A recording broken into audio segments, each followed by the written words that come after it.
You can imagine that in my work teaching natural family planning, I encounter many women that have irregular hormone cycles, right? Sometimes it manifests in infertility, just in a whole variety of health issues.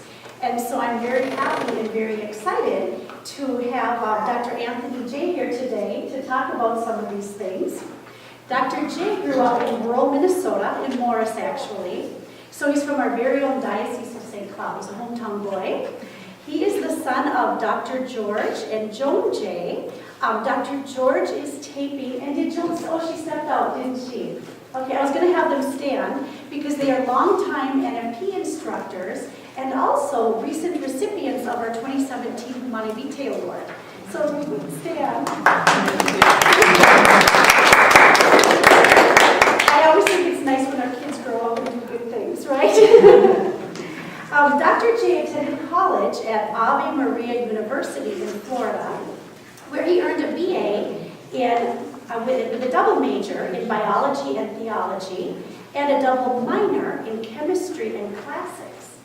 He then went on to earn his PhD in biochemistry from Boston University School of Medicine. There he researched different types of fats and cholesterol. Today, Dr. J leads the AJ Consulting Company, which he founded in 2010 to analyze DNA for individuals.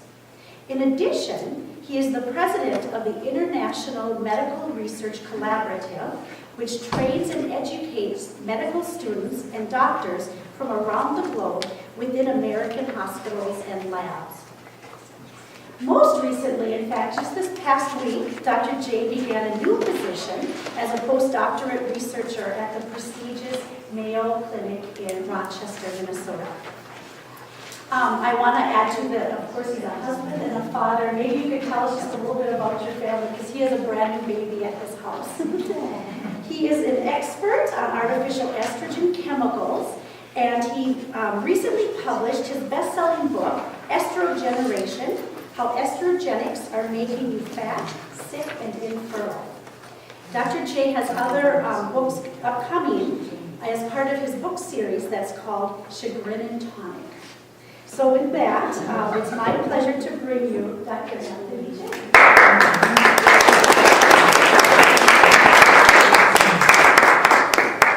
Good, thank you, Sheila, and thank you for coming.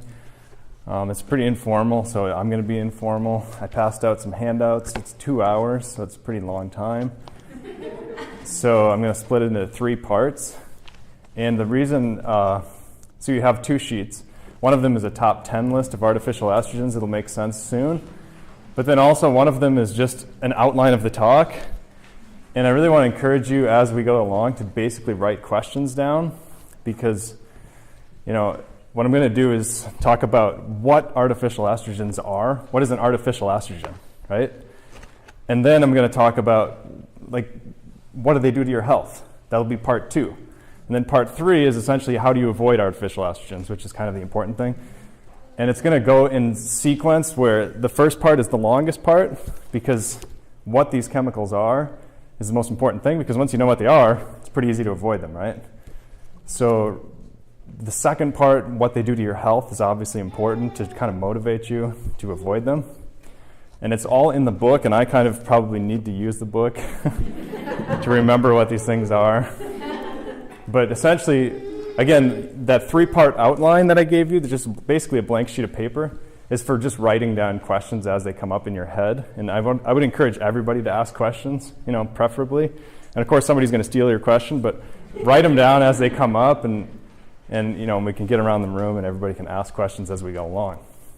So how many people here are NFP instructors? So most people, good. And then how many people work in the medical industry, like nurses, doctors? Good, so for most of you, is it mandatory to be here essentially? Or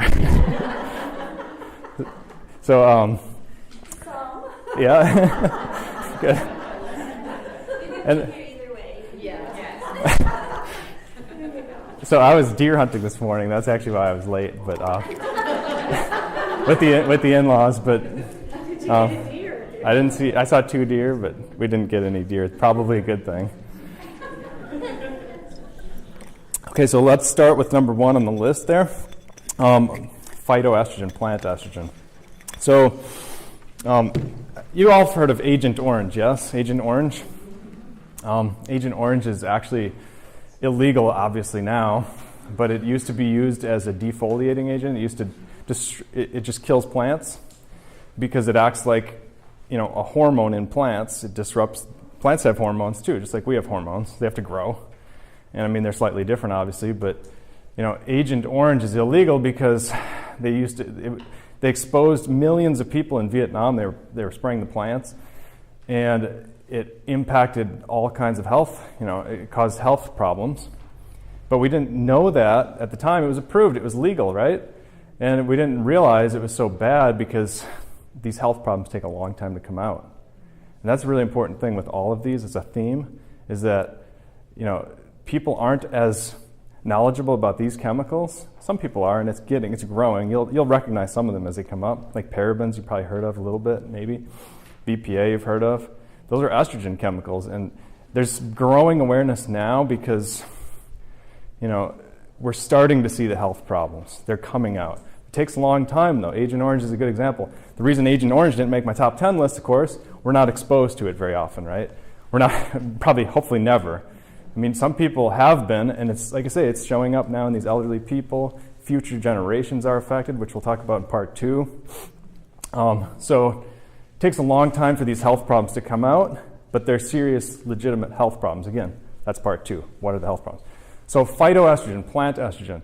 So plants secrete hormones, right? All plants do, but some of these act like estrogen in humans. You've heard of soy. You know what soy is. We're in farm country, and phytoestrogen. You see it in the media sometimes, like, oh, watch out for soy. It's estrogen, right? And that's a true statement. It's actually legitimate. It's a concern. There are some health benefits with soy. But in the scientific research, the problem is there's a lot of bias and influence because soy is a big moneymaker. There's a lot of corporate influence. And I don't want to talk about that too much, but I wrote a chapter in my book about the corporate influence and the bias in science because it's a legitimate, that's one of the problems with a lot of these chemicals. There's a lot of that influence. And, that's why they exist. That's why they're so prevalent. But I thought the editors were going to remove that chapter from my book because it's not really about artificial estrogens. It's about science and it's bias and politics. But they all actually said that was their favorite chapter because most people don't realize there's a lot of weird politics that goes on. And when you're an insider like me, when you're actually working with grants and all this, you see it. And so you call it. So soy is a good example. And there was a great study that saved me a lot of time in my research that basically went through over 150 food items. This is a Canadian study. They just looked at kale and spinach and beans and the whole thing. 150 food items, plants that we eat. And they just were looking for phytoestrogen, plant estrogen chemicals that act like estrogen in your body. They found that soy, so every food item on that list, over 150 foods, they were all under 1,000 micrograms per 100 grams of the food. Okay, just remember the number 1,000. They were all under 1,000, right? Soy was over 100,000 of phytoestrogen. Flax was over 300,000, although people eat a lot less flax. They don't usually eat as much, but flax is a serious estrogen concern. And everything else was under 1,000. For example, black beans were 9 micrograms phytoestrogen. Chickpeas were 13, right? To give you a relative idea, that's a huge difference between soy and flax. The interesting thing, though, is we have gut bacteria. They can break some of these natural estrogens down. And so how much it affects different people varies widely based on how healthy you are to begin with your gut bacteria, which has kind of been confounding in scientific research because you do a study with some people and they're healthy, they've got good gut bacteria, maybe they're breaking it all down. We don't know. It's hard to, we usually don't take individual people and look at how much they're actually getting in their blood. It's hard to do. So that's obviously a factor. And by the way, natural estrogen in your blood, all right, so obviously we have hormones in our blood. Natural estrogen, a lot of people say, well, does this affect women? Sure, it affects men, but does it affect women? Well, the natural estrogen level in men is about 20 nanograms per liter, 20, right? Natural estrogen for women is also 20 to up to a 400. That's the range. Depending on the time of the month, it's not that different. So that's why when we start talking about health problems in part 2 here, it's legitimate to worry about men and women. This is not just a male-specific problem, although you do see specific issues in men. You see a lot of specific issues in women too, especially infertility. That's why it's the bestseller in the infertility section. It wasn't just a global bestseller, but it's because that's the real impact here is the fertility especially. But again, we'll talk about that in part 2. So natural estrogen essentially works. You probably have some sense, right? Your body secretes these estrogens. I don't want to get too complicated, but essentially they go throughout your bloodstream and they bind to these things called receptors. So how that works, like for example, fat cells are actually considered an endocrine organ. They're considered a hormone-secreting organ because they secrete a hormone called leptin.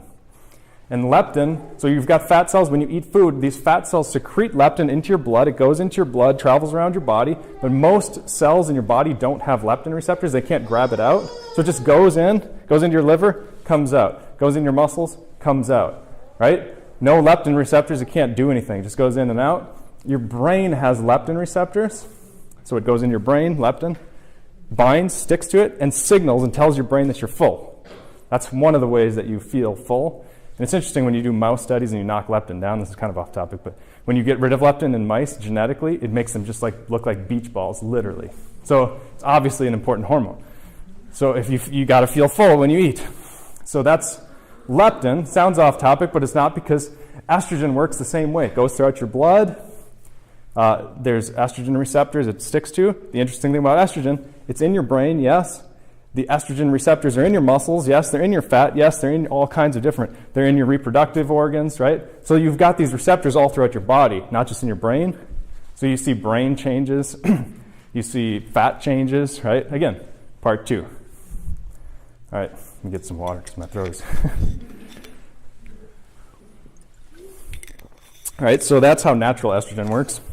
One other caveat with natural estrogen is it acts like oil. It's like oil. It floats on water. So does testosterone. They're sex hormones. They're actually made from cholesterol. Your body can make these from cholesterol. So if you're severely deficient in cholesterol, if you're not eating any cholesterol and you're blocking your body's ability to make it with statins, you can have a deficiency in just natural hormone production because your body can't make them. You need cholesterol to make these hormones. So again, cholesterol floats on water, oils float on water, estrogen floats on water, testosterone floats on water. These are called hydrophobic. They're afraid of water. Literally, phobic, fear, hydrophobic. They're afraid of water. That's what scientists say. And it's true. I mean, what's interesting though, the reason I'm bringing it up, your blood acts like is water. It's aqueous, right? So we've got these oils, we've got these fats, we've got estrogen, hormones, floating on water. How do they get throughout your blood? Does anybody know? I mean, think about it, right? They're floating. You can't get them into the water. It's called SHBG, sex hormone binding globulin. You need a protein, just like cholesterol needs proteins. Cholesterol needs these big proteins called LDL, like apoproteins. You've heard of LDL, HDL. You can't get cholesterol into your blood. You have to have these big circular-shaped proteins to basically, truck it around your blood.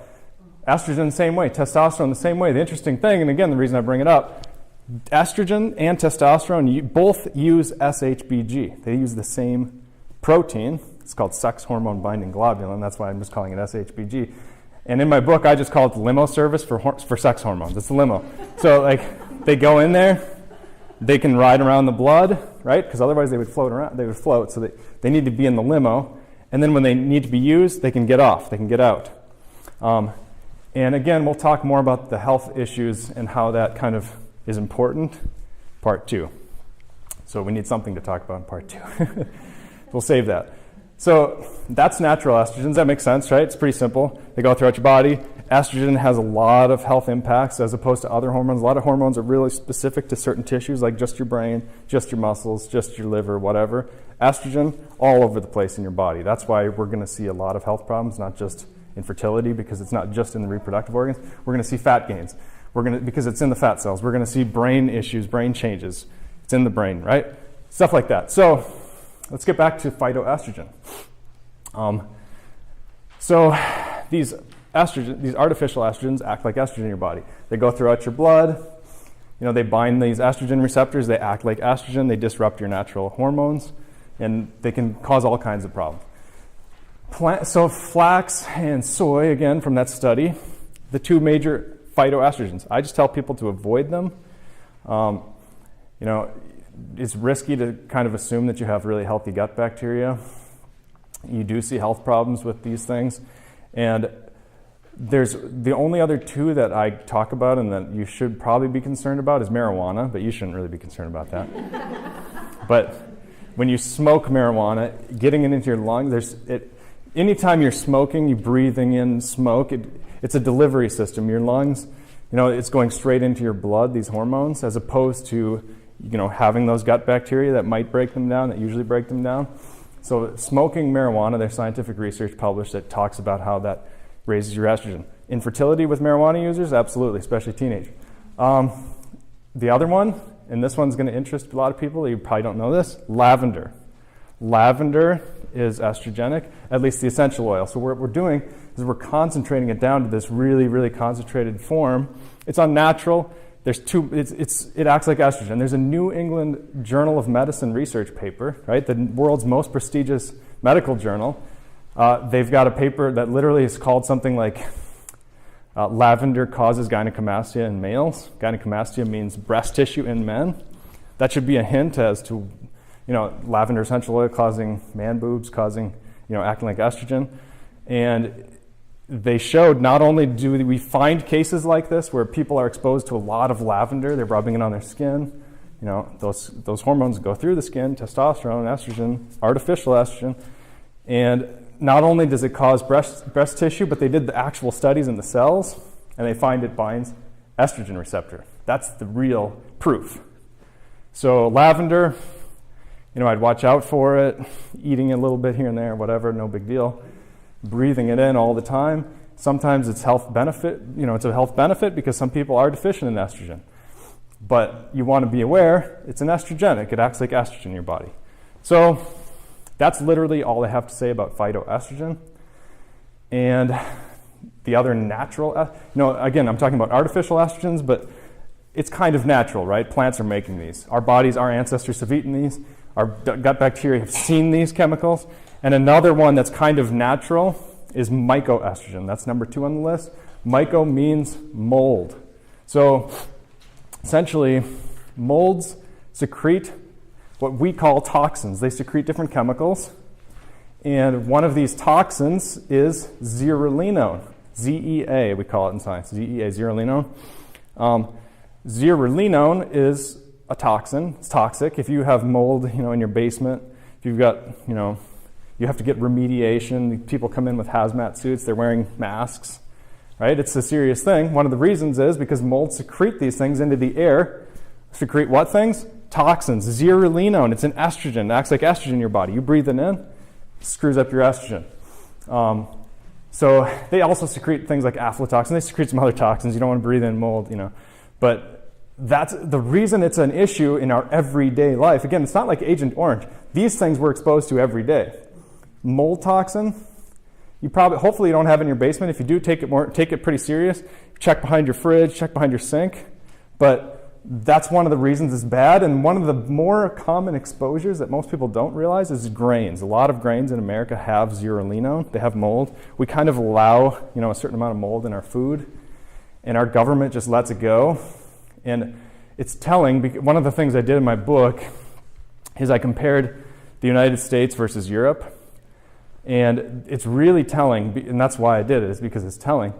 Because in America, we have so much political influence with these corporations. They make a lot of money. They influence the politicians to allow things to be legal. Europe, you don't have that nearly as much. ZEA in Europe is regulated in the animal feed. It's 350 micrograms per kilogram of animal feed in grains. For babies, for humans, for cereals and things like that, it's 35 micrograms per kilogram. Did I say milligrams before? I meant micrograms. Anyway, the units are kind of irrelevant. They regulate it. They regulate it for animals. They regulate it for humans. In America, guess what the legal allowable limit is for ZEA? Well, if you read the book, that's cheating. There is no legal allowable limit. There's nothing.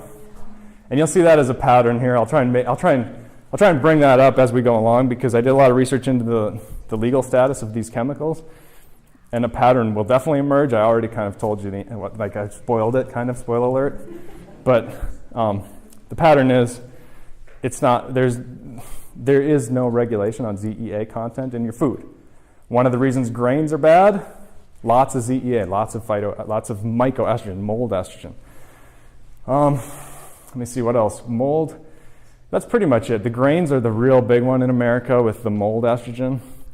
Like I said, most of you probably don't have mold in your house, but the daily exposures are the grains for most people, and that's another reason you see a lot of health benefits. People eliminate grains in their diet, boom, they become healthy.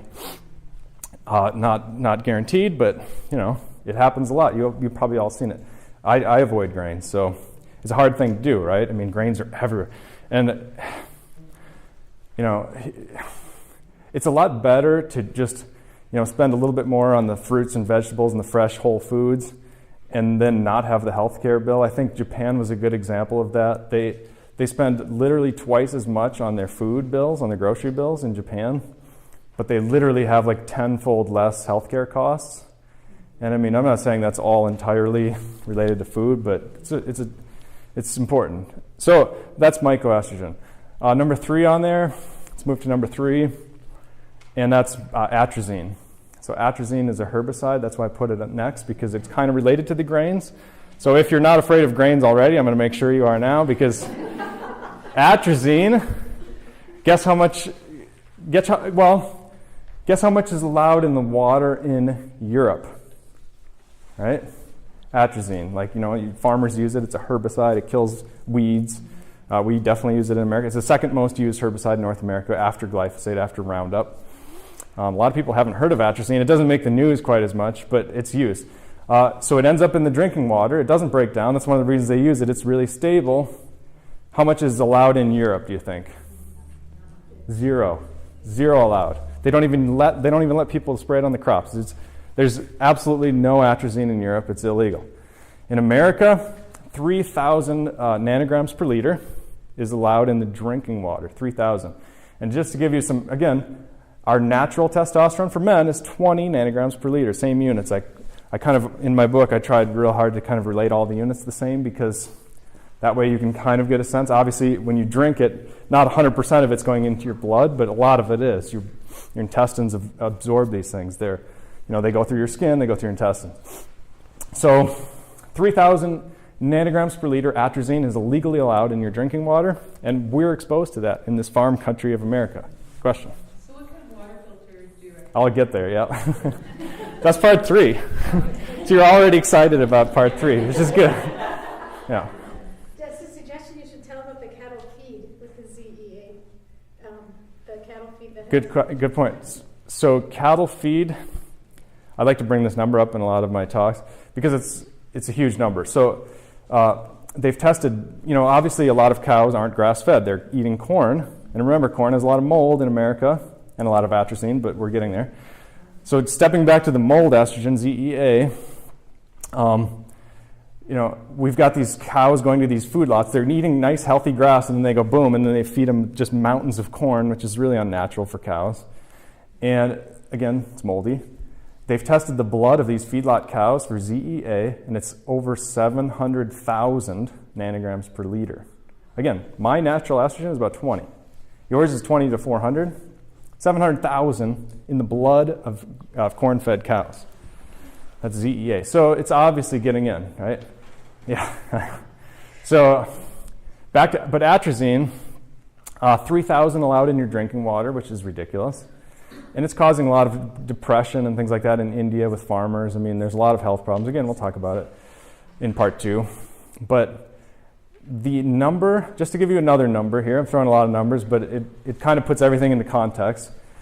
3,000 allowed in your drinking water, 200 nanograms per liter, 200 changes frogs' sexual parts, reproductive organs, 200. So obviously we're not sitting in it all the, well, maybe we are if we're taking baths and things, but the frogs are sitting in the water all the time and they absorb a lot of these. So they're more sensitive. Scientists sometimes call them, like a thermostat for health because they're sitting in it and their skin is absorbing it. So we see the health problems come up in the frogs before we see them in the humans, especially these long-term problems, because obviously frogs have quicker generations too. So that's telling. It's been told. We're not doing anything about it. You do have to filter your drinking water. That's a good observation. And again, we'll get to that. It's not that hard. So that's atrazine. So again, if you weren't inspired to avoid grains, it's in the grains, at least by organic grains. It's not the organic grains don't have atrazine. They're actually a lot better about the mold. You can look up the research on that. They don't have as much in the mold because they don't have them in quite the huge mass production facilities and these huge silos and all this. So the organic grains are a lot healthier. Number 4. What's number 4? What is it? Triclosan. So soaps. Alkylphenols, triclosan. So thankfully, triclosan has been made illegal now. It's an estrogen. It's a nasty estrogenic chemical. They found that it causes abortions, spontaneous abortions in humans in a recent research paper, and they made it illegal. But it's still in the soap. If you go to the grocery store right now, I could probably find some soap that has triclosan. Obviously, we're not having doses that are high enough to cause abortions, hopefully, but you never know. Some people are, especially when it's added to all these other estrogens. That's my main kind of problem here, is we're not just talking about one exposure. We're not just eating soy. We're eating soy, we're eating grains, we're eating, rubbing atrazine, triclosan on our skin. It's going through our skin. It's causing health problems. It's additive, right? They're all acting the same way. They're all acting like estrogen in your body. So triclosan is illegal, but it's still allowed until 2018, until next year. So you want to watch out for it. It's ridiculous, but you got to read the soap labels and look for these weird chemistry names. And so my talks always sound more complicated than they are because really I'm just giving you a simple message. I'm saying avoid artificial estrogens, but to actually explain that, I have to use these crazy chemical names because that's what they're called, And when you're looking out for them, that's what you have to look out for. So triclosan is getting a little easier for me because it's illegal. A lot of companies are voluntarily removing it, but you still see it. The other one is alkylphenols, and the problem with alkylphenols is you don't see it on the labels. They don't have to put it on the label. It's just a byproduct of, making soaps. So how much alkylphenol is in the soap, it's really difficult to tell. But they found 17,000 nanograms per liter of alkylphenols in milk and dairy because they're using soaps to wash the udders, and then they're plugging them in, and it's getting in the milk at pretty high levels, and they're using really cheap industrial soaps. So dairy is an interesting case because there was a study, I did a YouTube video on it. I have a channel called Chagrin and Tonic on YouTube. And you can watch a lot. You can watch any of those videos. Chagrin and Tonic, same as the book series. Afterwards, you can look at the book. I guess I'll be signing books out here. And the series is called Chagrin and Tonic because there's health problems. It's a chagrin. And then there's solutions, tonic. What do you do about the health problems? And so the YouTube channel is also called Chagrin and Tonic. And I did a video specifically on the dairy topic because there was a research paper, and on the YouTube series, I just go through scientific studies, actual papers, scientific studies, and just say, here's what scientists are saying about this. With dairy, they had men and boys drink whole milk. They went to the grocery store, got whole milk, had them drink it, tested their testosterone before and after. Within 90 minutes, their testosterone dropped about 17%. Why does their testosterone drop? We'll talk about that in part 2. But give you a hint, there's a lot of alkylphenols in dairy, yes, and it's in plastic. Is it organic dairy too? They didn't test organic dairy, but it's obviously going to be better, right? And grass-fed is obviously the ultimate, which, because, again, a lot of these mold toxins, a lot of things are ending up in the milk. And people get, skin problems, eczema, whatever. There's a lot of issues that people get from dairy. They cut it. And they don't see that. I don't think that's a historical norm. I think that's because of our modern chemicals that are ending up in this stuff. And we'll get to plastics in a little bit. Once we get to plastics, you'll see yet another reason why dairy has a lot of estrogen. So that's the soap chemicals. So what do you do about that? We'll talk about that in part 3, I guess. I kind of want to almost tell you right now, but we'll wait until part 3. So it's not that hard. Some of this stuff sounds really hard, but it's not that hard. It's, you get some decent soap. So the next chemical, what's the next chemical? BP, benzophenone. Sunscreen, estrogenics. So 4-MBC and benzophenone, yes? So the sunscreen estrogenics, obviously, found in sunscreen. And I don't even have to tell you the legal status in Europe about 4-MBC or benzophenone.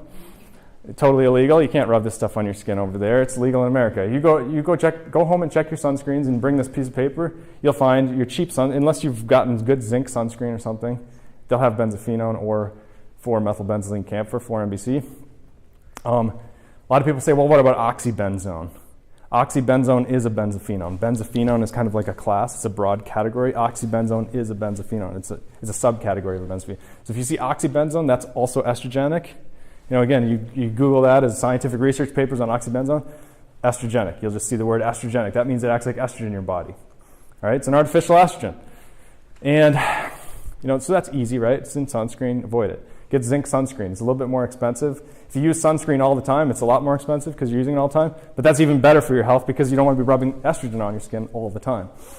So the only other thing that's interesting about the oxybenzone and the benzophenone is you find it in new cars, that new car smell. That's actually benzophenone. That's essentially they put that in. They've done a research paper, ironically enough, on the air quality in new cars and other places like barbershops and things. And they find high levels of benzophenone. They don't really say what that means. They don't say how much is ending up in our blood. They don't talk about the health parameters. They just measured how much is in the air, and they say it's high. And the reason it's high is because they use it in plastics to prevent sun damage. So that's that smell. And we're attracted to that smell naturally because estrogen is natural, right?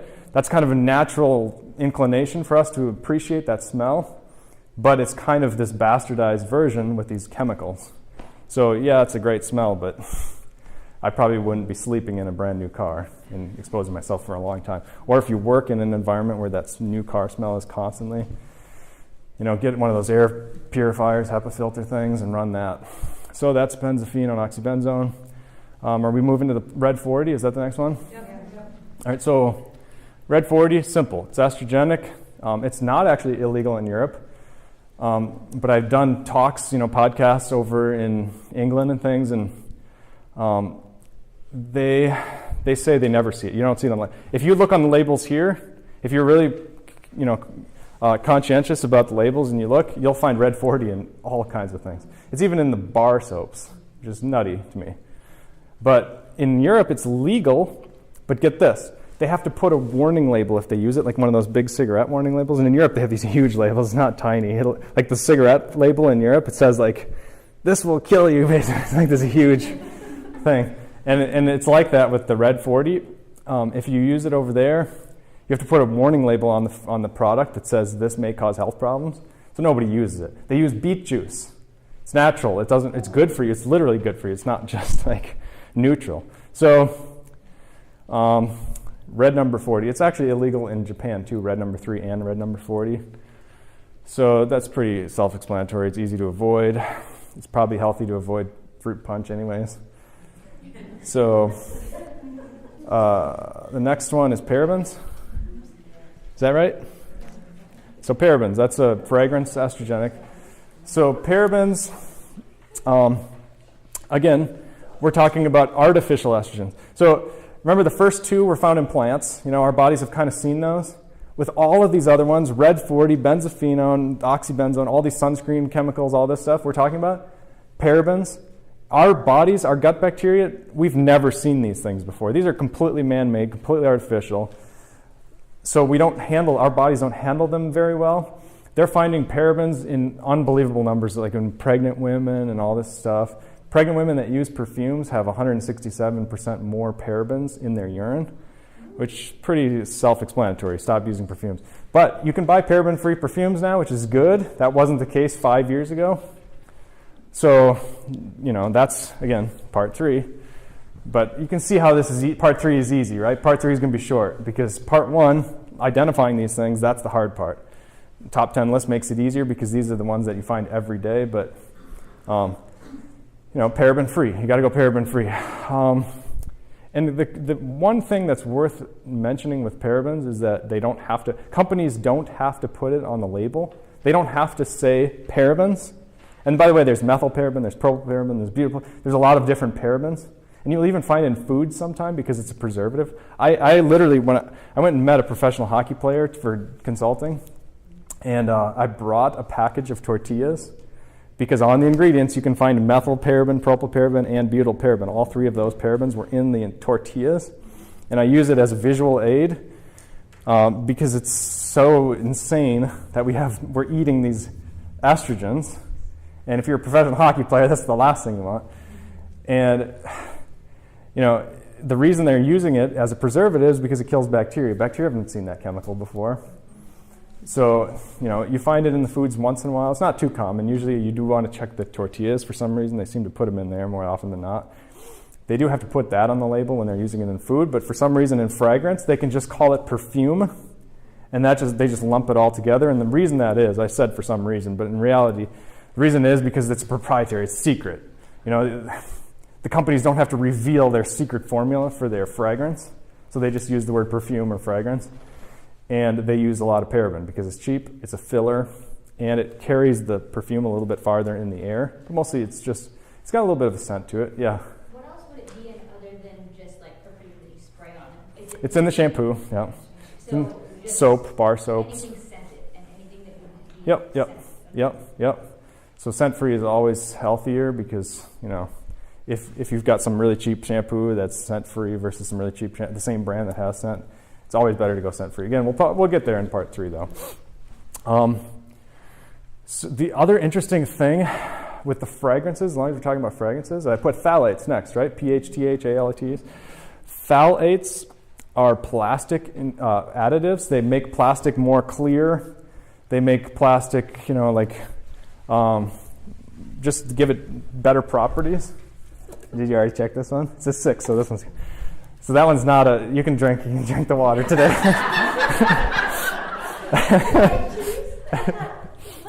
water do I put out? She read my book, so she knew. Yeah.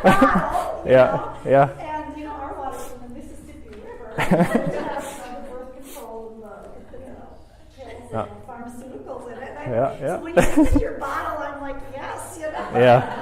I do drink out of glass. Again, we'll get there in part 3, but phthalates, the crazy thing with phthalates, so plastic number 1, which is most common, these are not plastic number 1, thankfully, but even if they are, a little bit here and there, not a big deal. Every single day, constantly, huge deal.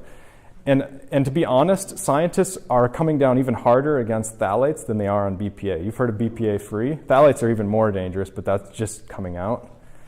But plastic number 1 with the little recycling symbol, there's 1 through 7. 7 is BPA. Number 1 is polyethylene terephthalate.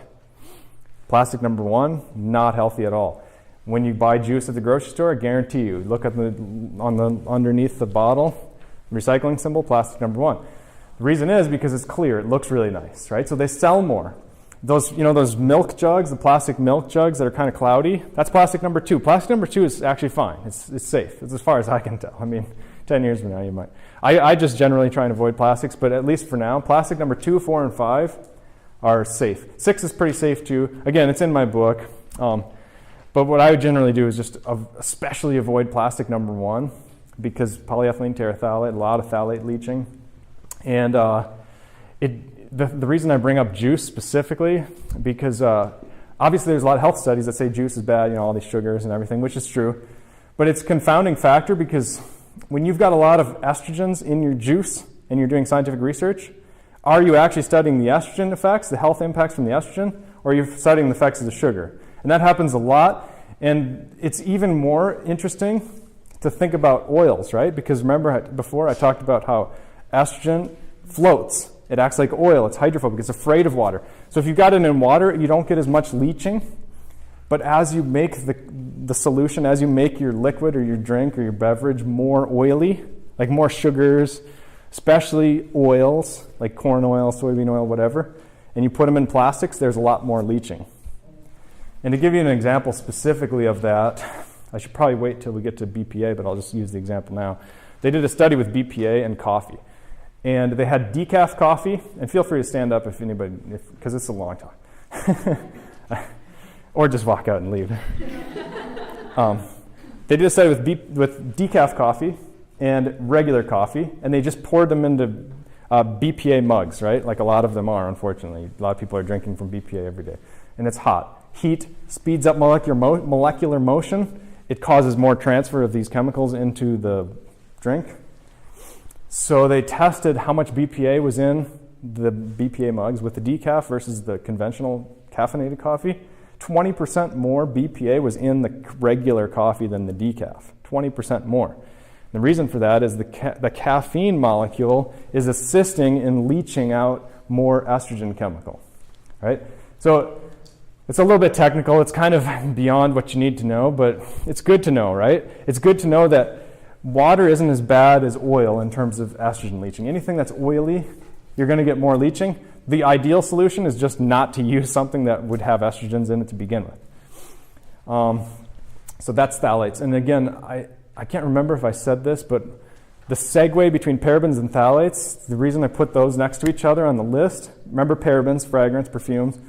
Phthalates are also used in perfumes. And the FDA is really aware of this. They're cheap. And they carry the perfume a little bit farther in the air, just like perfumes, just like parabens. And the FDA actually has a list. You can go on Google or whatever and look up FDA phthalates in perfumes or something, and you can find the brands that are hiding phthalates in there. But to be honest, those brands usually have parabens and other junk. It's better just to find a good brand that you can trust. That's not just one of these massive corporations that's purely a profit-driven corporation. And you can, and we will talk about that, I promise. Did you have a question? Okay. So parabens, phthalates. So the next one is BPA. You all know about BPA, yes? Bisphenol A. What's interesting about BPA, normally, I'm tempted just to say, okay, everybody's heard of it. Now that it's an artificial estrogen, we can just move on, right? Well, the crazy thing is it's not illegal. It's legal, and it should be illegal. It's really bad for you. But because the federal government hasn't done anything about BPA, a lot of states have made it illegal now. 17 states have made BPA illegal, at least in children's products, if not in other products. Here's the crazy thing. Okay, bisphenol A, that's what BPA stands for. Number one, if they make it illegal, a lot of companies just give you phthalates, right? They just sell you water bottles with phthalates, which we already talked about. Number two, or the alternative is they sell you bisphenol S, BPS, which is literally just as estrogenic, it's just as unhealthy. And there's scientific research papers that say that word for word. They say there's analogs of BPA. These you just changed a little tiny bit on the chemistry. So you've got bisphenol A, bisphenol S, bisphenol AF. They have literally all these alphabet numbers. I call it like bisphenol alphabet soup, because you can make it any way you want. And if they make BPA illegal, the company says, fine, we'll make it BPS. Just as unhealthy, but at least it's not illegal, right? That's what these companies are doing. So, like I said, an exact quotation from a medical journal says, BPA, BPS, BPAF, BPF, they're all as estrogenic, they're all as unhealthy as BPA. So you got to watch out. Plastics I don't really trust. Again, if you're heating it, that's a more concerning problem. You put it in the microwave or something, a lot of people do. Use glass. Use stainless steel if you're not heating. So the next one, I think we finally got to birth control, and you guys are all experts in that, but the artificial estrogen specifically they use in birth control usually is phenylestradiol. It stays in your body a lot longer, stays in the water supply a lot longer. And we talked about how atrazine is in the water supply around here, right? Farmers are spraying this herbicide, atrazine, on the crops. It doesn't degrade. The bacteria don't break down. It ends up in the water. It lasts over a year, There's the legal limit for atrazine, 3,000, again.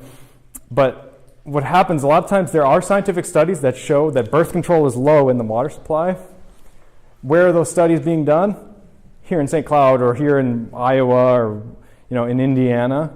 As soon as you move and you test the water supply in Boston, New York, whatever, the more dense the population is, the more birth control you find in the water. That's the pattern. So if you're living in a big city, filter your water. If you're living out in the country, you got atrazine, filter your water. It's pretty easy. But it is in there, and it's a huge problem. And we'll talk about the health problems now, once we ask some questions, and then take a 5-minute break. Does that sound good? So anybody with questions, or everybody? So you talked about Europe having standards. Are they united with standards? I mean, Well, yeah. who's the standard in Europe or the? Yeah, it's the European Union. So, for example, Denmark, they actually used to have, all of these chemicals were just illegal. Denmark had a really high standards. They seem to have a lot of scientific research there. I mean, it's close to Stockholm, Sweden, I guess, so they got the Nobel Prize people there. I don't know why, but Denmark has got really high standards. But then when they joined the European Union, they actually lowered their standards. So they had a lot more of these chemicals that were illegal completely, and now they're saying, well...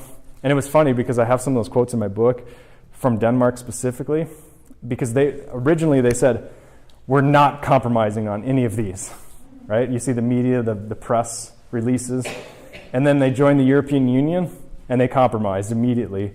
But the European Union is definitely better, and it's all of the people involved in that union. But what's really crazy is alkylphenol, one of these chemicals, I can't remember which one, but it's in my book. All of this is in my book. If you're wondering about scientific references, they're in my book. You can look them up. It's simple. It's easy to read. It's not for scientists. It's for normal people to read, but the references are in there. But China has stricter laws than the USA on some of these chemicals. I can't remember which one, but if you can believe that, that's how bad it is in terms of the corporate influence with some of this. Because you make money, right?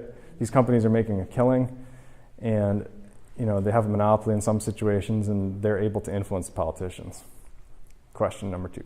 Actually, I have 2 on this one. Good. So my first one is, how do they decide not to, how does Europe have these different, because I know they have companies in Europe, obviously. How did they decide all of this, and why would the United States not follow through with that same concept? Yeah. Second question then is, after that being said, Yeah. what if we have a person who is low in estrogen? Would you recommend Yeah. a plant Phytoestrogens. estrogen? Yep. Good. So, number 1, in Europe, almost inevitably, when you see a scientific research paper that says, like the triclosan one I gave you, triclosan causes spontaneous abortions in humans, boom, they make it illegal. At least they did that in the U.S. because that's a pretty substantial concern. But in Europe, they find, for example, that these chemicals, when the scientists publish these papers, these hard-hitting research papers, and say, look, here's a new finding, we found this problem with this chemical, they make it illegal. They're really good about it, and they're quick about it. Whereas in America, we just kind of sit on it, and we argue about it. In academia in America, there's a lot more bickering and saying, I don't know if the controls are good, and I don't know if the study was good. And it happens with, even with essential oils, I argue with people sometimes because people want to believe essential oils are good, and they can be, but think about the lavender, right? There's companies that sell it. They hate it when I say lavender is unhealthy, or it's potentially unhealthy because it can act like estrogen. It acts like estrogen. So what people do is they say, well, it depends what brand of lavender you buy, right? And it's like, well, yeah, but 3 different scientific research papers all showed that, and they all use different brands, and they all showed that it acts like estrogen. And then they say, yeah, but the purity of our company is a lot better, right? And the problem is, if you do that, you're essentially saying you can never do an experiment that's valid, and you can never trust anything. And at some point, you have to say, okay, they're doing their best, they're trying, right? They're using the most pure lavender you can buy, pure essential oil, and there's pretty standard protocols on how to make essential oil. It's not some secret, recipe in somebody's basement, like brewing beer or something. So, at some point you have to trust the research studies and stop bickering about it in academia, but we're not good at that, about that in this country. And some of that comes from our funding system. In America, we're funded, as a scientist at Mayo Clinic. The Mayo Clinic pays me a little bit, but mostly the U.S. government pays me because I write grants. In Europe, they don't do that. They don't have grants. You get into an institution, the government just gives you a certain amount of money to do research.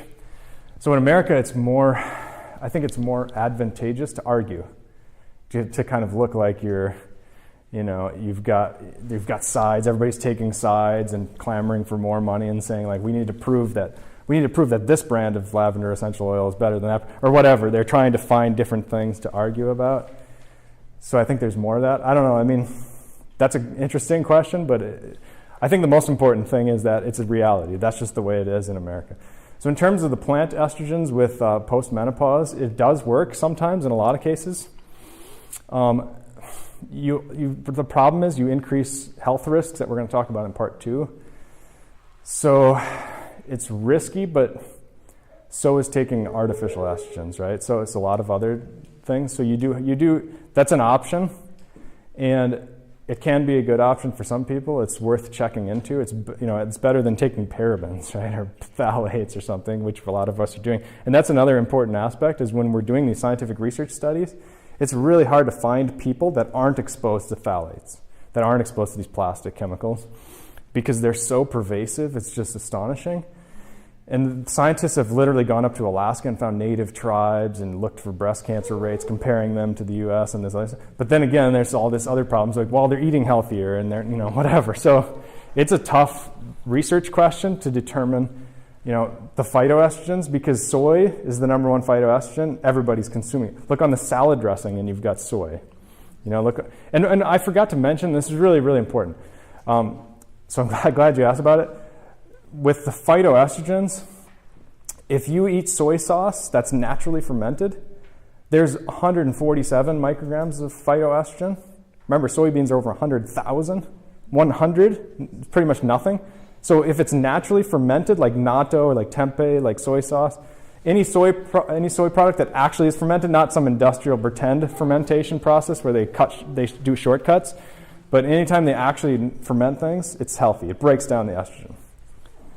But so if you're in postmenopause and you're trying to alleviate some symptoms, don't drink soy sauce. That's the other side of that coin. I'm kind of joking there, though. Any other questions? Yes. Can you talk about the olfactory pathway, like in terms of essential oils? Interesting. Like, for example, lavender. Yeah. Like if you breathe it in versus if you put it on your skin. Yeah, that's a good question. I mean, I think I haven't seen the science in terms of the numbers.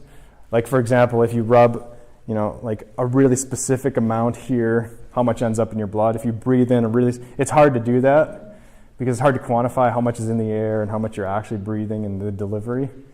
I just know that you definitely get the delivery in both cases, the skin and the breathing. It seems like for example, with marijuana, you don't get an estrogen response by eating it because the gut bacteria do break a lot of it down, but you do get it with breathing. So breathing is definitely more of a delivery. But again, in terms of exactly how much that contributes versus the skin, I just don't go with either of them. Yeah, go ahead. Would you say that it's best for men and particularly young boys to have like zero exposure to lavender? It's very popular right now, and I'll just tell you, I go visit my grandson, and Kelsey, God bless her, she has real lavender plants in his room, and I'm just like, goodness. I wouldn't worry too much about the plants. I think the plants are okay. It's just when we purify and condense it. Okay. The plants are good, yeah. I mean, I definitely worry about the boys with the lavender, and doctors will tell you they see more cases than ever of like really little boys going into puberty and going into breast development and all this. And by the way, the puberty age, this is part 2 a little bit, but we'll start sneaking into part 2. One of the health problems with all of these artificial estrogens, they lower the puberty age range, they alter your hormones. And it's especially with girls, but you see it with boys. And the crazy thing, I mean, you see literally 8-year-olds going into puberty now commonly, and it's so common that the doctors are trying to redefine it. In medical journals, they're saying, we should redefine the age of puberty because it's so common, it's normal.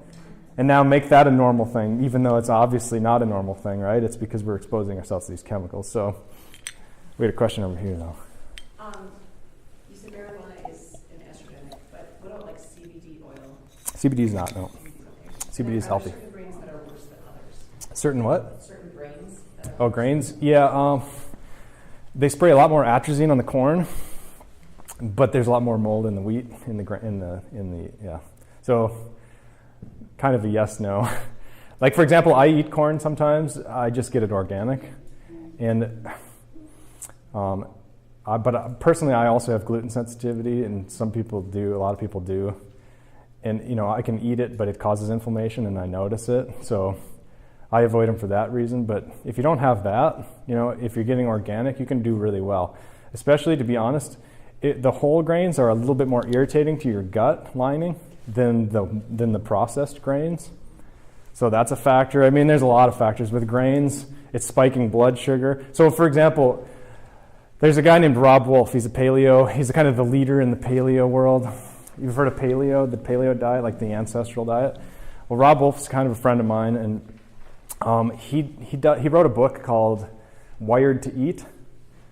And he's out in Nevada, Reno, Nevada. And it's a cool book. I mean, it's not really substantial. I consider mine a lot more substantial, by the way.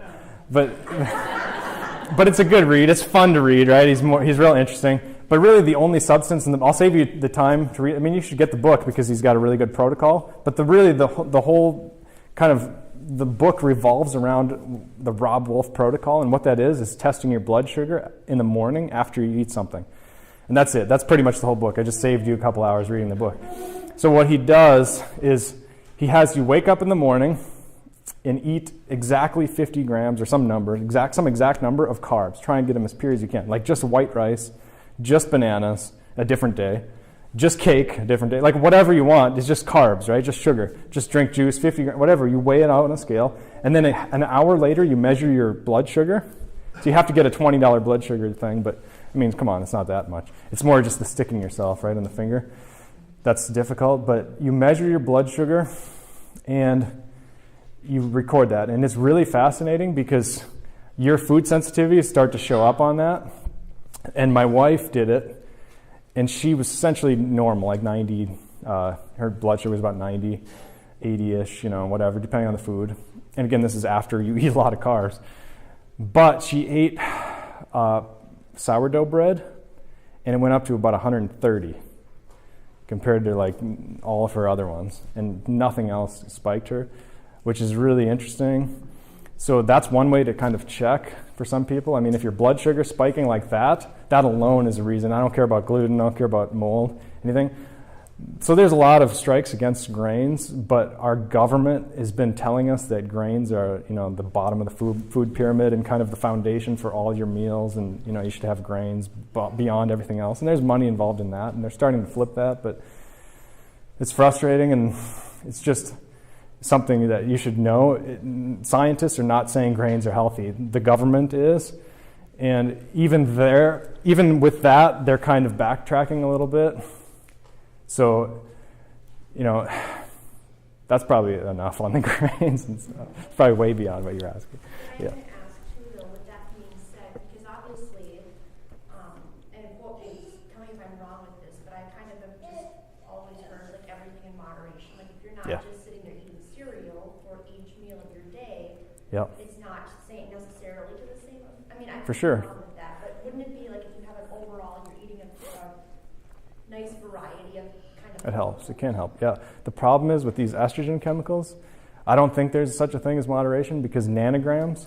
Okay, like I said, our natural estrogen, 20 nanograms per liter. So a liter, nanograms is like 1 nanogram is 0.000000001 grams. Literally. If you try and measure a gram, that's not that much. But 0.000000001 gram is a really small amount. So scientists haven't been able to measure hormone levels, throughout history for that long. We started to measure testosterone in about the 1940s, but estrogen came along a lot later because there's so much less of it. Testosterone's up in the hundreds. 20, right? Men are 20. Women are 20 to 400. That's pretty low. Nanograms per liter, right? So obviously you can't measure, nobody's taking out a liter of your blood to measure it. They're taking out even less, so they have to have really sensitive technology, and that makes it difficult.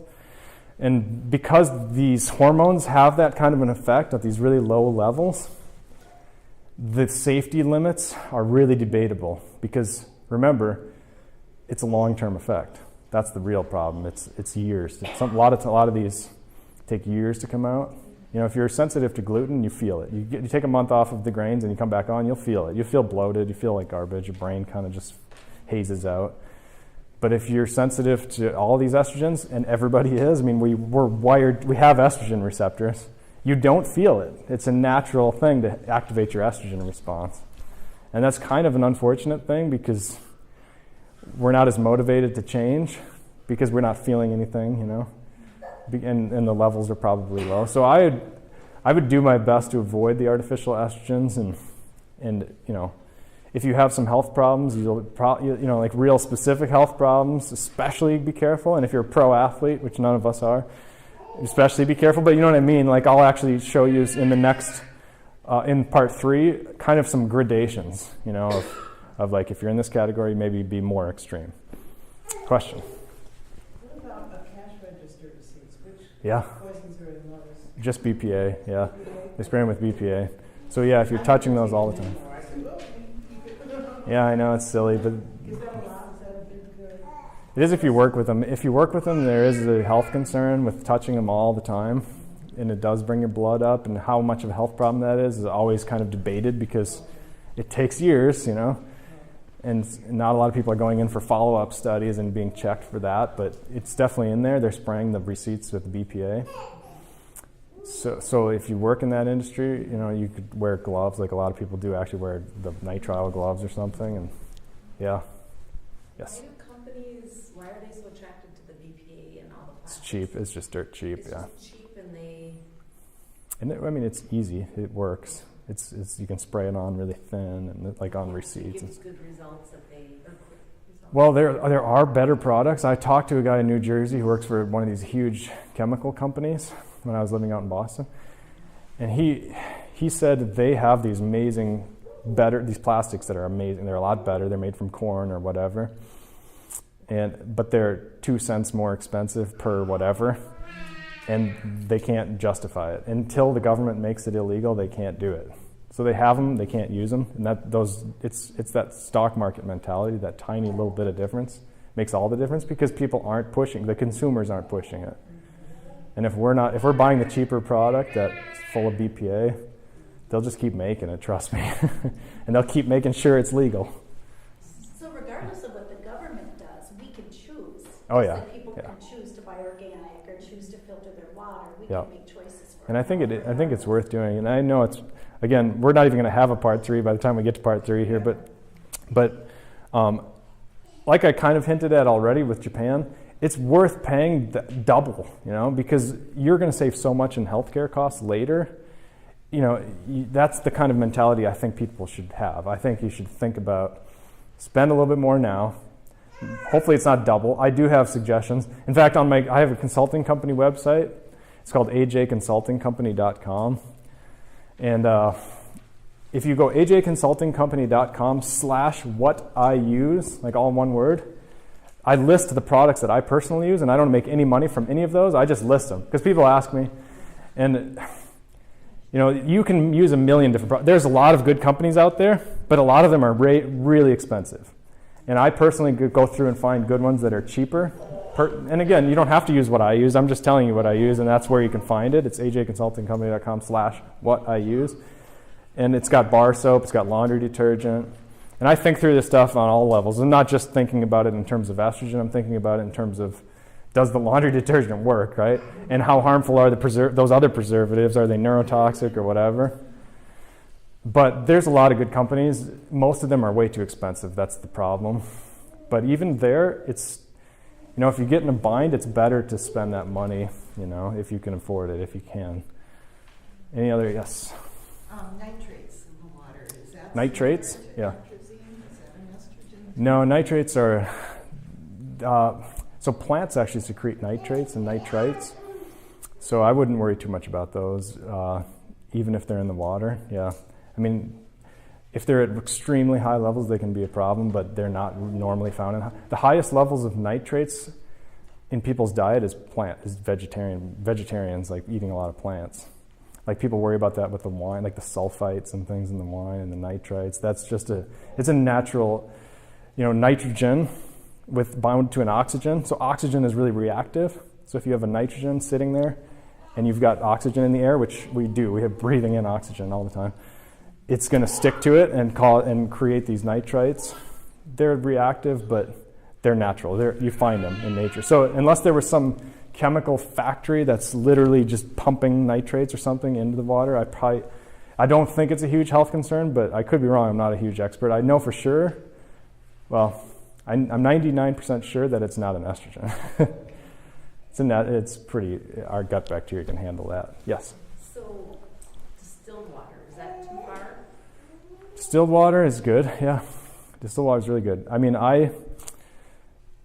the water thing, well, let's just talk about it because we've been talking about it a little bit, or a couple people have asked. So water, you can win, it's a pretty easy win for water. You just filter it or distill it. Distilling is good. Distilling takes out the estrogen will stay down. The distillate will, just be the water, H2O. It's so pure that you don't have any minerals. It doesn't taste very good. But the best thing with water filters is activated charcoal. Almost all of them have activated charcoal. If you get a Brita filter, if you get a Pure filter, PUR, they have it. But you should double check because some of them don't. There is a product by Alex Jones. I don't know if you've heard of Alex Jones, the radio guy. He sells this amazing water filter, and it's real expensive, and it doesn't have activated charcoal. And it's unfortunate because almost all of them do, and his costs a lot, and a lot of people are really trying their best to be healthy.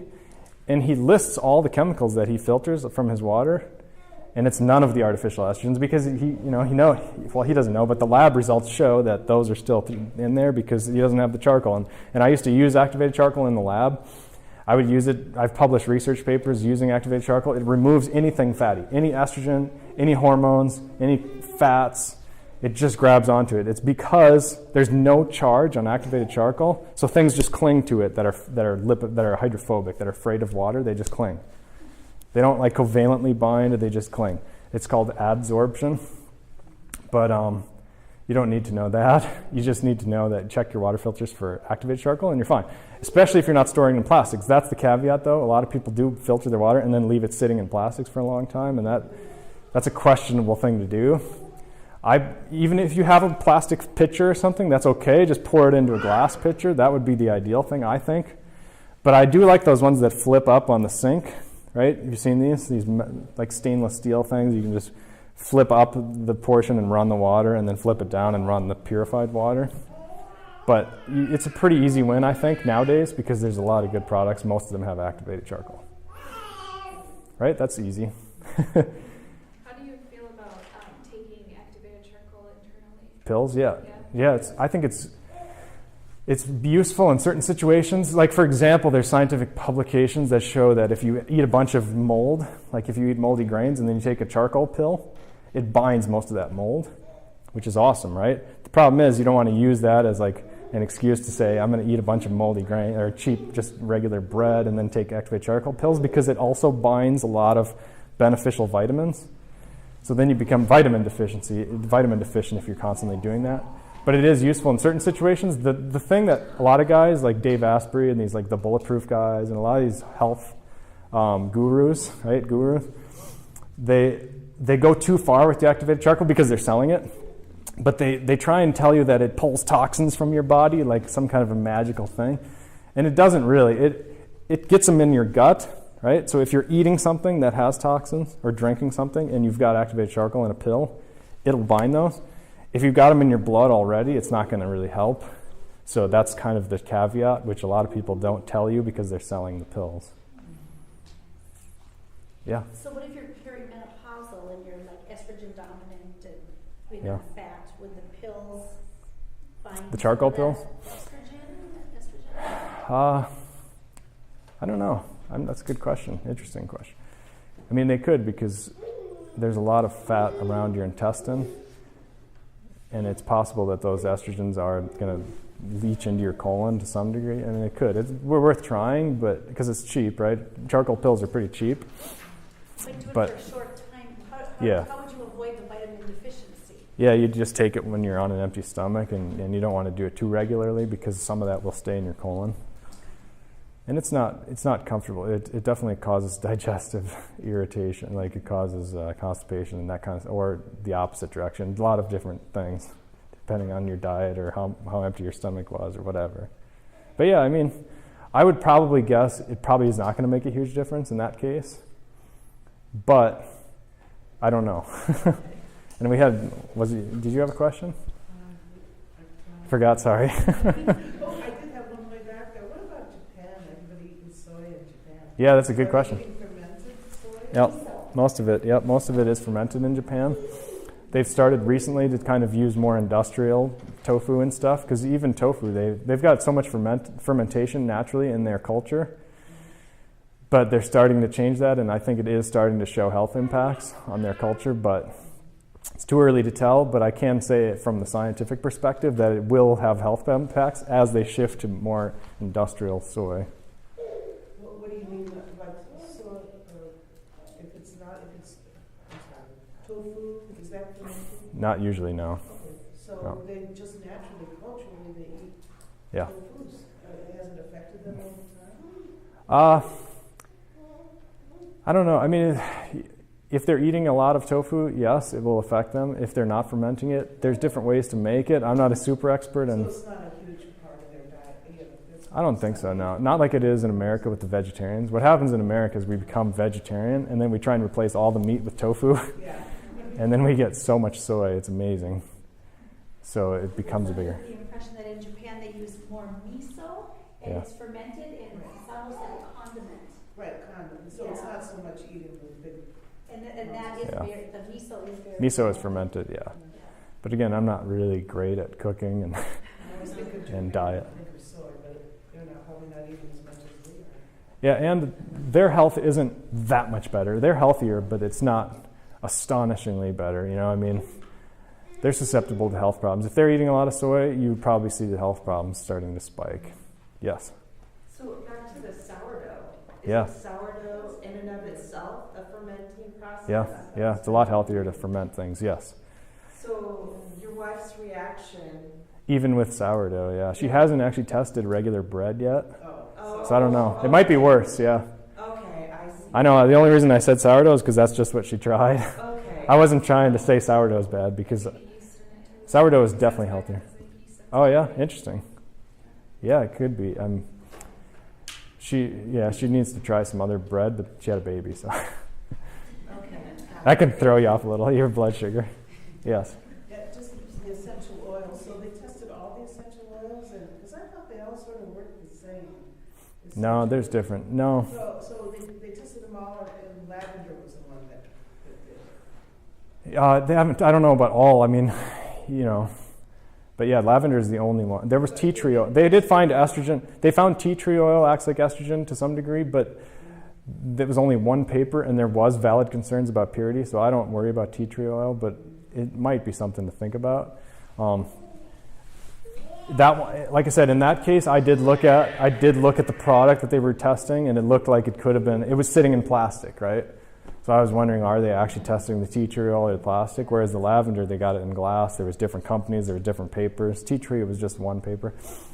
But the other ones, you know, they're not estrogenic, no. But I mean, unless somebody's got some weird one that I've never heard of, like achi berry extract or something. Like, I don't know. There's always a new one coming out. But Fennel is estrogen-like. phenols are usually estrogenic, yeah. And that's one of the things I say in my book is that when you're looking at these crazy long chemistry words like benzophenone, if you see that P-H-E, like not the F, like the F sound, P-H-E-N, that's usually an estrogenic chemical, phenol. Especially when they're artificial, when they're man-made, when scientists like chemists are manufacturing phenols and what's another one? There's I think two. There's benz, like B-E-N-Z, and P-H-E-N. Those are but that's getting into the weeds a little bit, because generally you're not buying foods that have such. I mean, maybe you are. I don't know. Some people do, where you got like 100 ingredients on the label and you got to go through. If you got to go through 100 ingredients on the label, you're probably getting the wrong food. So let's maybe take a break and then come back in 5 minutes, if that's okay, and we'll talk about what do these do to your health.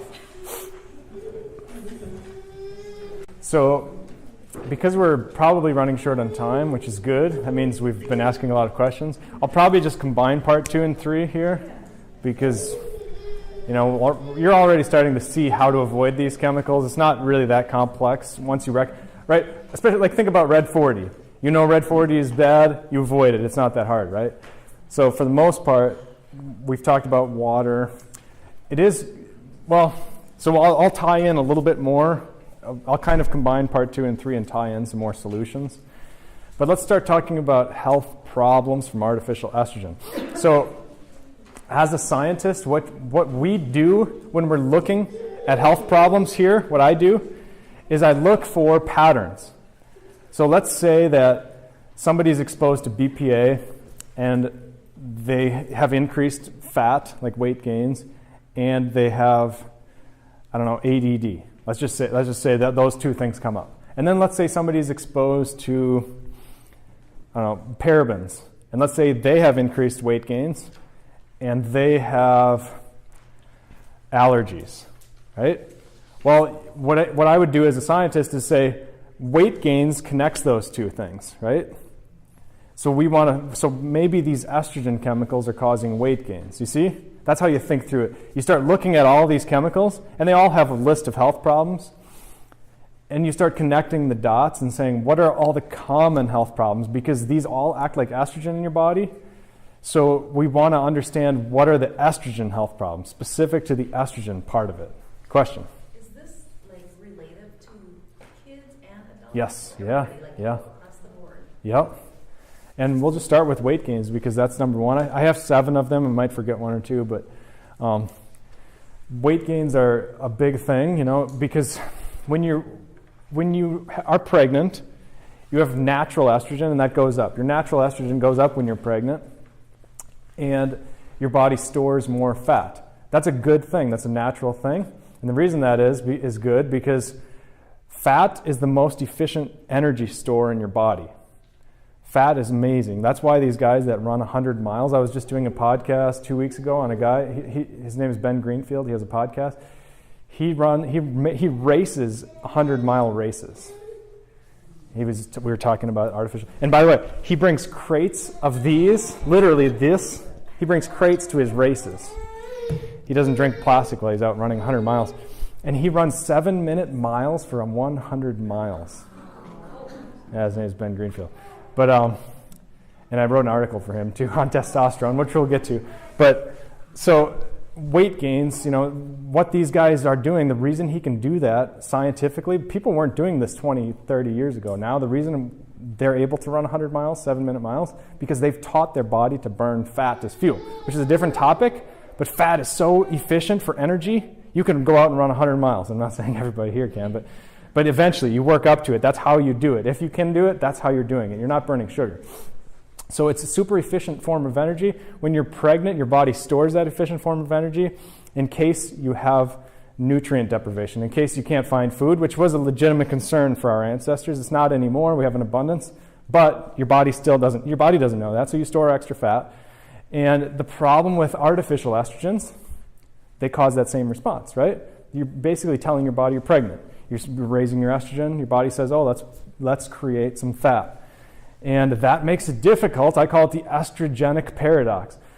Because you create fat, and remember, these things are fatty, they're oily, they store in your fat. That's the paradox. So when you're trying to lose that weight, it's hard because they're there. The estrogen chemicals are in that fat. And by the way, the average life of a fat cell, the average lifespan is 1.5 years in our bodies. And they can live up to 10 years. A fat cell can survive in your body up to 10 years. Again, it's referenced in my book if you want to look up the actual study. It's pretty well known. Most people don't talk about it, but 1.5 years is a long time for an average life of a cell. And if you've got chemicals, artificial estrogen chemicals, that's a long time to get them out of your system. It usually takes people a good 6 months if they're just eating standard American food, using cheap deodorants and perfumes and all this. It takes a while to get some of these out of your system and to see some of the health benefits, but it's worth doing. And one of the ways you can speed that up, again, I'm combining a little bit with part 3 here, but using a sauna is super beneficial because it heats up your molecules. Again, it's heat. Molecular motion increases, and that drives a lot of these chemicals out. It helps to clear them out from your body, get them into your blood, get them out through your kidney, urinate them out, that sort of thing.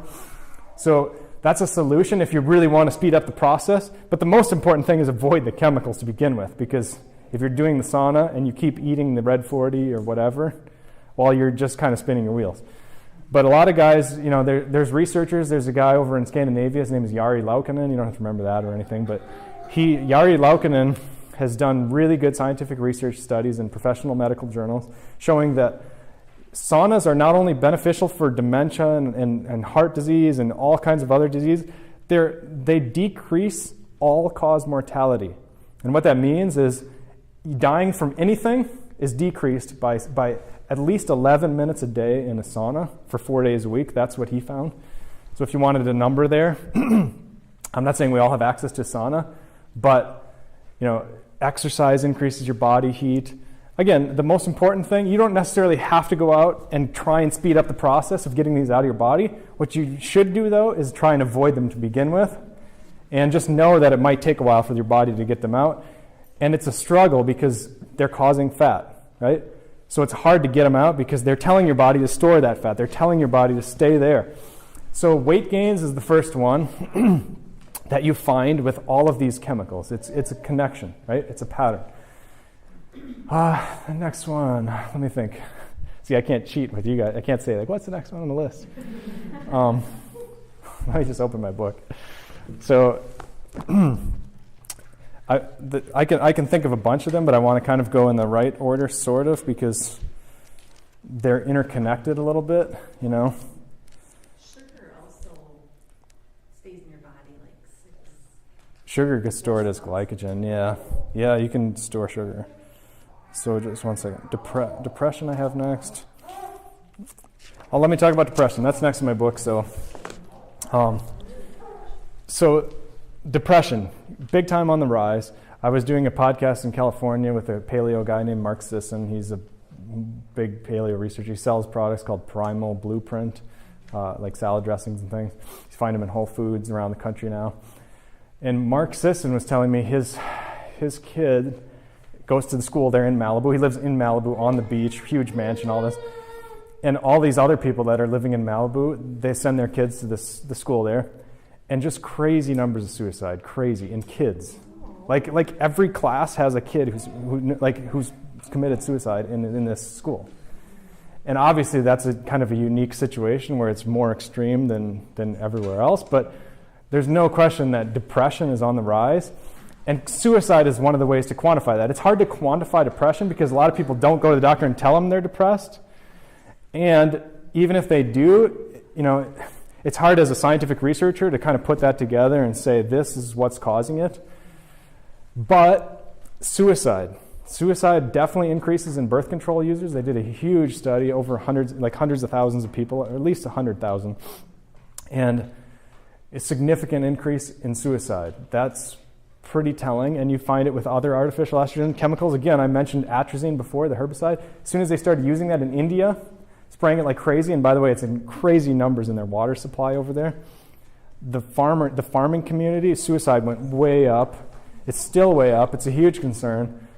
Again, what you're seeing with that is scientists are just arguing about what's causing the suicide, but it's pretty clear that it's the atrazine. And so, it may or may not cause suicide. It may or may not cause fat gains, but you're at risk for that. If you're exposing yourself, the more estrogens you're exposing yourself to, the worse it's going to be, you know what I mean? So these things all kind of act in that way. Let me think, depression. Okay, so let me just move on to the next one. I'll just go through these pretty quick. Low testosterone. So, last week I was on a podcast. I do podcasts a lot. It was called Muscle for Life. It's a guy named Mike Matthews. It's basically for bodybuilders. And we spent a whole entire hour just talking about this one issue, testosterone. Because artificial estrogens, and bodybuilders obviously want to know about this, artificial estrogens decrease testosterone. That's one of the ways you can track this. You can get rid of these chemicals, go to the doctor, get your blood taken before and after, check your testosterone. It will go up. You'll be healthier. And by the way, women in America are also deficient in testosterone. It's not just men. And I think there's good awareness of that now, but in terms of solutions, what do you do about that? There's not as good of awareness. Well, this is something you do about it. This is how you can resolve it in a lot of cases. And it lowers, again, estrogen and testosterone, they're called sex hormones. Remember that limo, the SHBG? They have to they have to get in the limo to get in your blood. They can't just float around your blood. Normally, there's a little tiny bit can float around your blood, but for the most part, they need the limo. So they get in the limo, and if you've got a lot of artificial estrogen, it tells your body to make more limos. So in other words, what ends up happening is Number one, it signals, so these artificial estrogen chemicals, number one, it tells your body to make less testosterone, which you do. So you have lower total testosterone in your body. But remember, total testosterone, the testosterone is in this limo. It can't even be used by your body. So the most important thing to know with testosterone is called free testosterone, what's available to your body. If you go and do a blood test, the doctor will give you total testosterone and free testosterone usually. All right? And what free means, it means testosterone that's getting out of the limo. Right? It's available to your body. Because you can have crazy high levels of testosterone. Most of us don't, but you can. But if your body can't use it, what's the point? You need free testosterone. That's the one that matters, right? And what happens with artificial estrogen is it brings more limos into the scene, and all of your testosterone is inside the limo. It can't be used. So even if you had high levels, which we don't as Americans, even if we did, it's not even usable because we've got so much of this SHBG protein, this limo. You see? So it's a little bit complicated. You can see how you can go all into this. And it does some other stuff too, but essentially the point is artificial estrogens, lower testosterone. And historically, testosterone was about 800 nanograms per, it's 800 when we first were able to measure it back in about the 1940s. But today, it's about 400 average male. So about half of what it used to be. Most pro athletes are around 1,000, to give you an idea, but they actually inject it. They bring it up to 1,000. They don't tell you that, but that's what they do. Because that's legal, that's okay. You know, it's not, I mean, some of them go extreme and they put a lot more, but, 1,000, 800, those are pretty good levels. You don't see that very often in the medical community today. You see 400, you see 300, you see 200 as people age. But it's not natural, and there's a lot of health problems associated with that. But I don't want to sit and talk about testosterone for an hour. Just know it'll lower your testosterone. That has a lot of health impacts.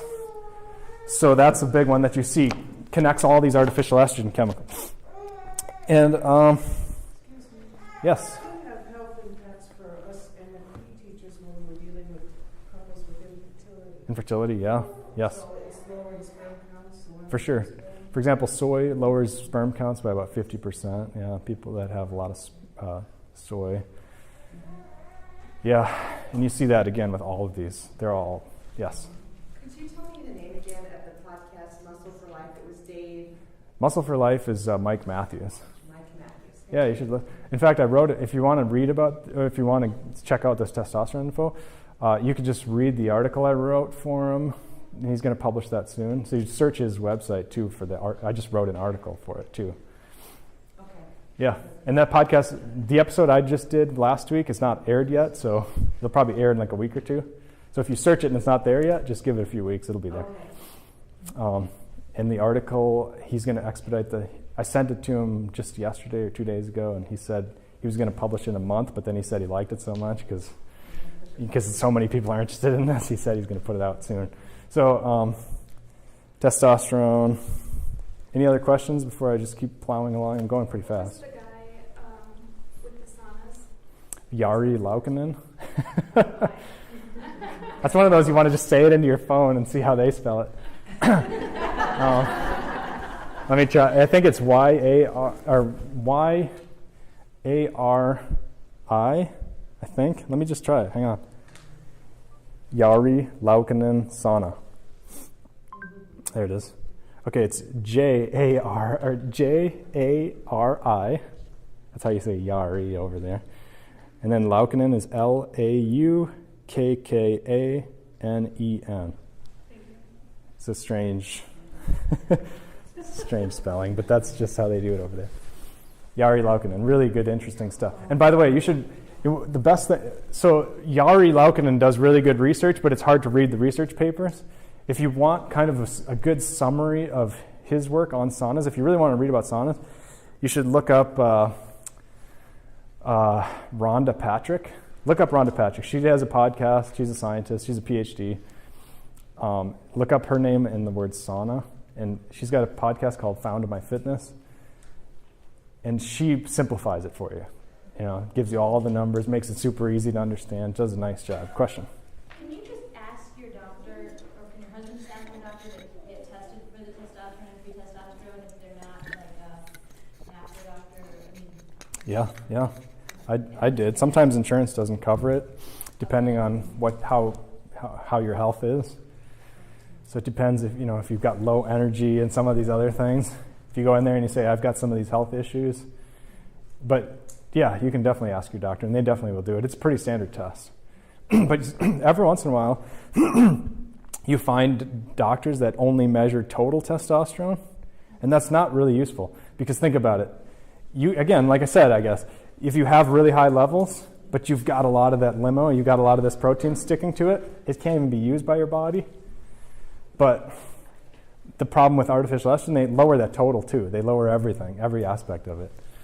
So, any other questions? Good. So, breast cancer. The one I was trying to remember before was breast cancer. I was going to go from fat cells to breast cancer because when you start telling your body that you have a lot of estrogen, you get breast tissue development in males, like we talked about. We talked about, you get breast tissue development. You signal a lot of growth in the breast tissue, which causes, in the case of artificial estrogen, it causes, aberrant growth, problematic growth, cancerous growth, and that definitely is a problem. Breast cancer is up 250% since 1980, and I like to tell people passing out pink ribbons is definitely not the solution. Like, people are aware. We know that breast cancer is way up. And Bill Burr, a comedian, he says dressing up NFL football players like newborn baby girls is not the solution either. Putting pink uniforms on. This is the solution. We're looking at the solution right here in this room. The reason nobody's talking about it is because it takes years for this to come out, right? And there's no question. I mean, birth control is a good example. So birth control, you increase your breast cancer risk by about 3%, sorry, if you're an active birth control user. But the problem is it stays with you. Even when you stop using birth control, that risk stays with you. And a lot of times with these drug companies and these doctors, they'll tell you that, birth control is good because it decreases ovarian cancer risk, right? Has anybody heard that? Yeah, so I'll give you the number. It decreases ovarian cancer risk by 0.5%. That's the actual number. And here's the crazy thing. As soon as you stop taking birth control, that decreased risk goes away. And it gets even crazier because there's no difference in mortality. There's no difference in death rates from ovarian cancer in birth control users versus non-birth control users. So how real that risk is, or how real that benefit is kind of questionable, even from the numbers. But the breast cancer risk is real. And here's the other problem is we're all being exposed to so many artificial estrogens. It's confusing the scientific research, like I mentioned before. You've got to go up to Alaska to find people that aren't exposed to plastics and things like that. And like a good example of that, just how pervasive, how problematic this is, parabens, right? We remember parabens from perfume. Polar bears in northern Alaska, scientists have studied them. 11 polar bears in this one study, they found high levels of parabens in polar bears. And they found them in sperm whales, and they found them in sea otters. And the reason for that is it's in the water supply. We're washing it down the sink. It's getting into the algae. It's getting into the fish. It's moving up the food chain, and the seals, the polar bears are getting it. It stays in the fat cells, remember? So it's not just disappearing. It's also causing infertility in the wildlife, and that'll be the next one we're going to talk about is infertility. I've been mentioning that kind of on and off. It's a huge problem in America. A lot of couples are struggling with infertility. They're spending a ton of money to try and resolve their infertility. And you can just go and get a little bit better personal care products, eat a little bit healthier, avoid these artificial estrogens. That's at least going to help. It's not, it's not guaranteed to regain your fertility, bring your fertility back, but it's definitely going to help. And we talked about the puberty issue already, so I don't want to go through that again, and I want to stay on this fertility.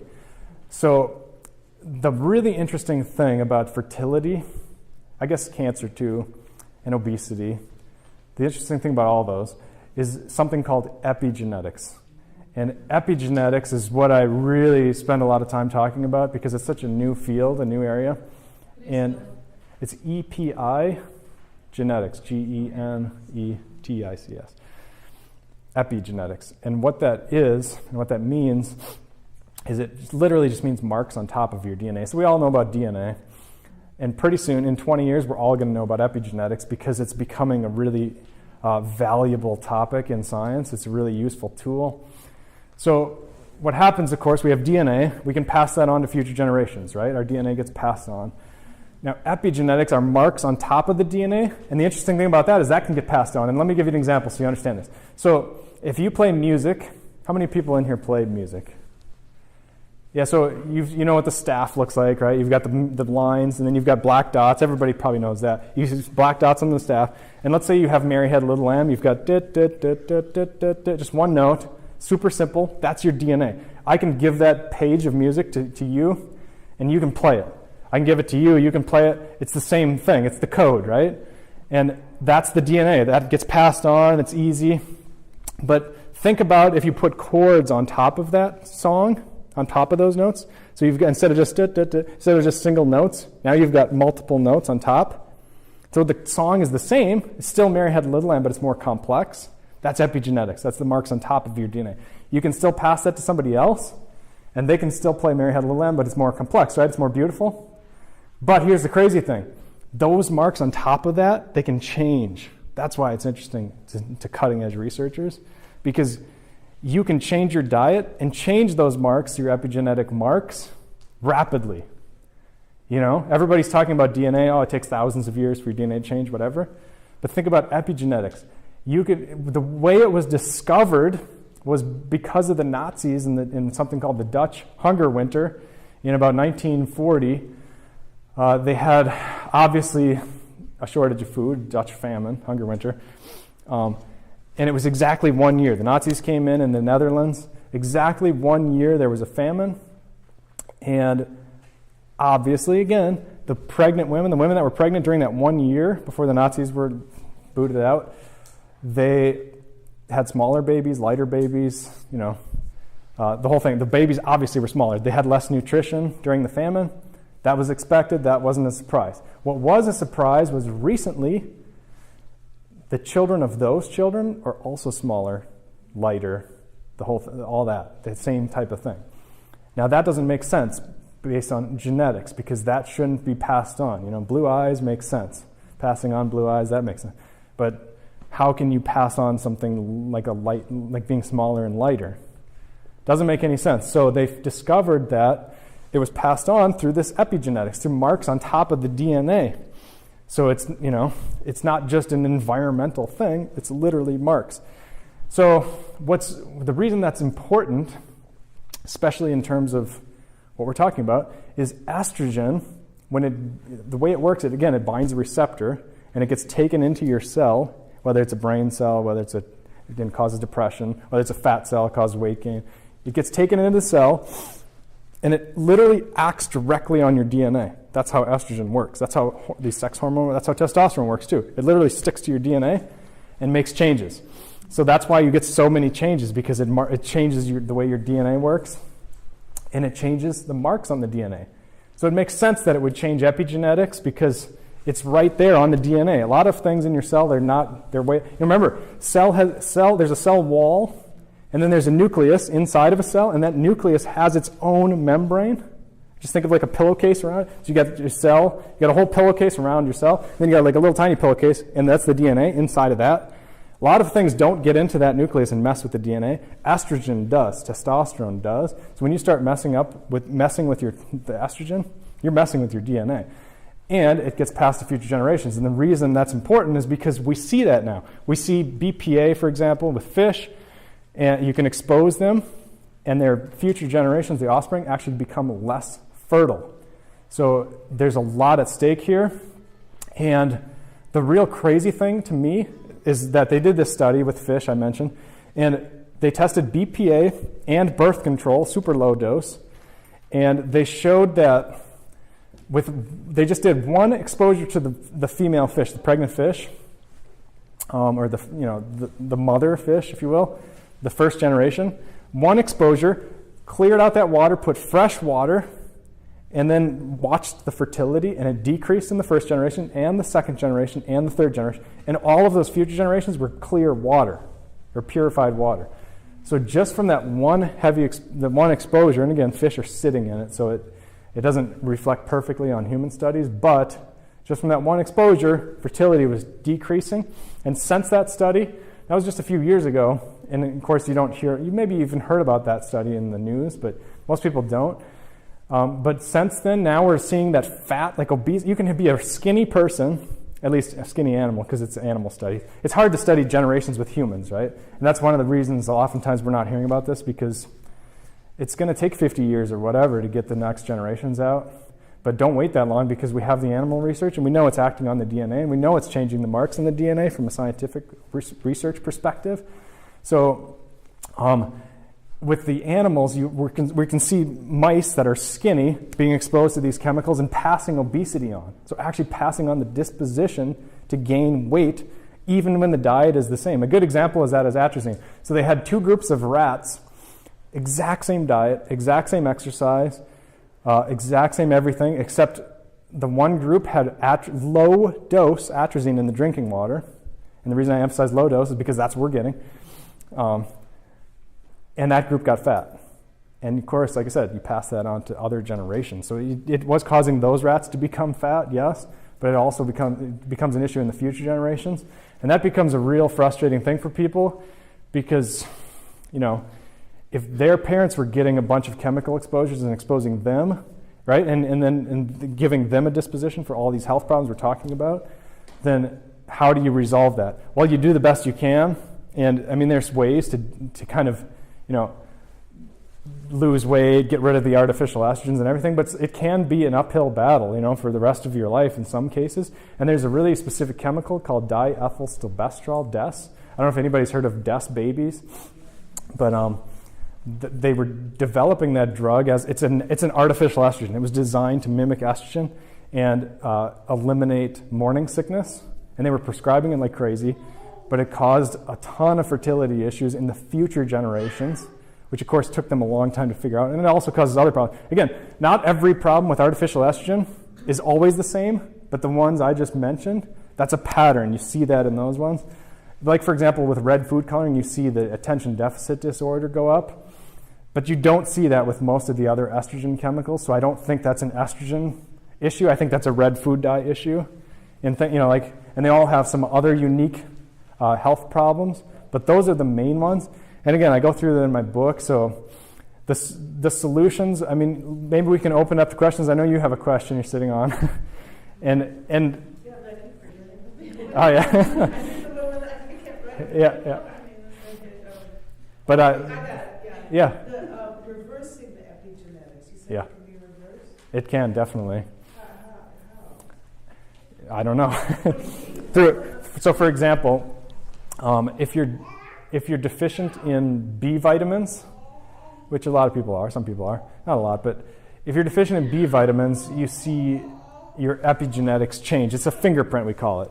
And if you suddenly start dosing high with B vitamins, that changes back to the way it's supposed to be pretty quickly. But not a lot of studies have been done. I mean, it's so new that the solutions specifically to your epigenetics it's kind of vague, and we're not really sure. I would say the best thing to do is just to avoid the chemicals, and then your body will adapt itself. I mean, your body will heal itself. I think our bodies naturally are designed to be healthy. We're not designed to be unhealthy and low energy and fat and whatever, depression. So if you give the body the right signals, or you avoid these bad signals, it naturally starts to heal itself. Whether you can see that immediately, or whether it takes years sometimes, or a lifetime of struggling, it can. I mean, that's why I brought up diethylstilbestrol, DES, because it's a good example, because that's why there's a term called DES babies. If you look it up on Wikipedia, because these parents, and it wasn't their fault, they're being professionally, medically prescribed a drug that they think is going to help them. And then they're having a baby, and the baby for the rest of their life now is struggling with whatever, like these exact issues, literally. Or Agent Orange is another good example, like I brought up from the beginning. So, I mean, that's pretty much all I have to say today, and I know we're over time a little bit, but if you have any other questions, I'm happy to stay around a little bit extra or leave it up to Sheila. Well, just at the end of your book, you have like a plan for, Yep. like people that are really serious about this, people that are sort of serious about it. Yep. So my mom is the salesperson, so everybody needs to buy the book and look at the different plans. Because if you struggle with any of those things that I just mentioned, or if you know somebody who does, they want to take this stuff more strictly, right? Whereas, if you don't struggle with any of these things, that's good. And and like say you pass fertility, you're not going to pass the stuff on to your kids. Plastic's not going to be as concerning, like you can, or if you're on a super tight budget, like a college student, or in your situation, temporarily, you can kind of strategize in different ways, and I do that in the back of my book.